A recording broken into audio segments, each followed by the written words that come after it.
बच्चों में मोबाइल के इस्तेमाल में बढ़ता रुझान, लॉकडाउन और कोरोना ने रही सही कसर पूरी कर दी। तालीमी नुकसान के साथ साथ मार धाड़ वाली गेम्स खेलने से बच्चों में इश्तियाल बढ़ने लगा है। लाहौर से रिपोर्ट करेंगी सादिया निसा।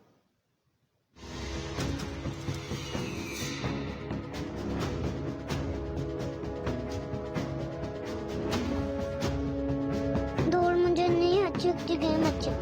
डिजिटल टेक्नोलॉजी पर दस्तरस रखते इन बच्चों को लॉकडाउन ने मौका दे दिया है कि जमकर अपनी पसंदीदा गेम्स खेलें। स्कूल बंद है तो घर में कोई एक्टिविटी नहीं होती, तो ना कोई पढ़ाई हो रही है, बाहर भी नहीं जाते, बाहर भी रोकते हैं कि बाहर नहीं जाना, तो फिर घर में एक ही एक्टिविटी होती है, फिर वही खेलते हैं, गेम हम खेलते हैं, फिर लेवल उसके अचीव करने होते हैं, लेवल जब शुरू कर लेते हैं फिर दिल जाता है अचीव करें लेवल। गेम ना खेलूं तो क्या करूं, मैं फ्रेंड से भी नहीं मिल सकता, स्कूल भी नहीं जा सकता, क्या करूं, यही खेल सकता हूं बस। फिर माहिर नफ्सियात मायदा अशरफ कहती हैं तशद्दुद पसंद गेम्स बच्चों में जिस्मानी बीमारियों के साथ मनफी जज्बात को परवान चढ़ा रही हैं। बच्चे सो रहे हैं या मोबाइल यूज कर रहे हैं या थोड़ा बहुत खा रहे हैं, क्योंकि WHO की जो वेबसाइट है आप वहां जाके ये चीज देख सकती हैं कि वहां पे उन्होंने मेंशन किया हुआ है कि बच्चों की मेंटल हेल्थ बहुत ज्यादा अफेक्ट हो रही है।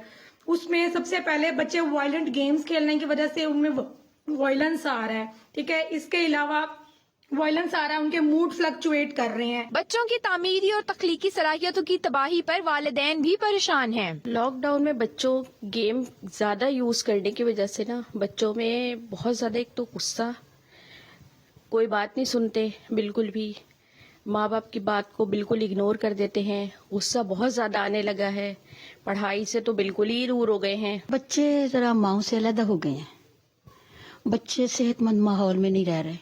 बेशक घर बहुत अच्छी चीज है और वालिदैन के करीब रहना, लेकिन बच्चों की सेहतमंद एक्टिविटी तो स्कूलों में होती थी, वो नहीं है। WHO के मुताबिक लॉकडाउन में बच्चों का एवरेज स्क्रीन टाइम 10 घंटे है। दौरे हाजिर के बच्चे कागज की कश्ती को पानी में बहाने और खिलौनों से दिल बहलाने वाले नहीं हैं। इनकी दुनिया तो डिजिटल औलाद तक महदूद होकर रह गई है, जो इनकी ज़हनी सेहत को बुरी तरह मुतासिर कर रही है। कैमरामैन ताहिर खोकर के साथ सादिया निसा, 92 न्यूज़, लाहौर।